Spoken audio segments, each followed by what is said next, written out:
Bismillahirrahmanirrahim. Assalamualaikum warahmatullahi wabarakatuh. Perkenalkan, nama saya Tony Muhammad Prayoga. Saya mahasiswa Fakultas Hukum Universitas Surya Kencana Cianjur dari kelas non reguler semester 2. Di sini saya akan menyampaikan kembali materi hukum pidana pertemuan kedua yang disampaikan oleh Ibu dosen Profesor Dr. Haji Heni Nuraini SHMH dan Bapak Asisten dosen Bapak Dr. Muhammad Rendi Aridayani SHMH. Pertemuan kedua kali ini menyampaikan tentang sumber-sumber hukum pidana dan berlakunya hukum pidana dan pembagian hukum pidana. Sumber-sumber hukum pidana yaitu ada 4. Yang ke-1 KUHP atau WPSNI yang mulai berlakunya pada 1 Januari 1918.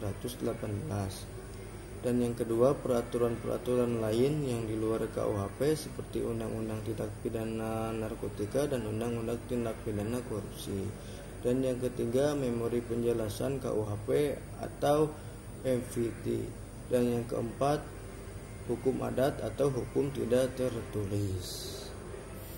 Dan yang kedua, berlakunya hukum pidana.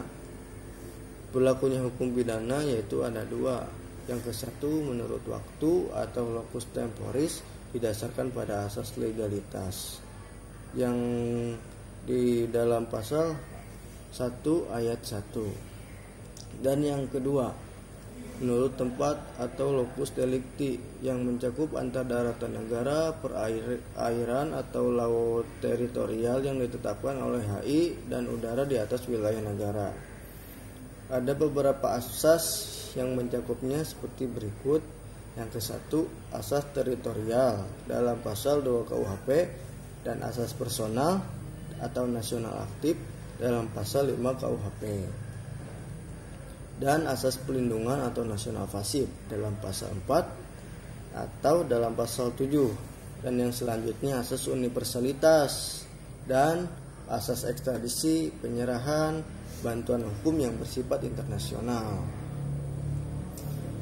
Pembagian hukum kitab-kitab undang-undang hukum pidana yaitu ada 2. Yang ke-1 bagian yang bersifat umum dan yang kedua bagian yang bersifat khusus.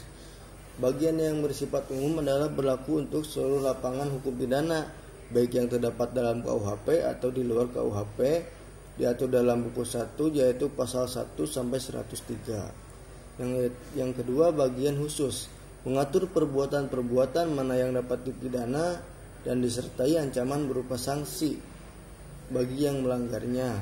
Diatur dalam buku 2 pasal 1 pasal 104 sampai 468 tentang kejahatan dan buku 3 pasal 489 sampai 569 tentang pelanggaran. Sekian dari saya. Mohon maaf masih banyak kekurangannya. Assalamualaikum warahmatullahi wabarakatuh.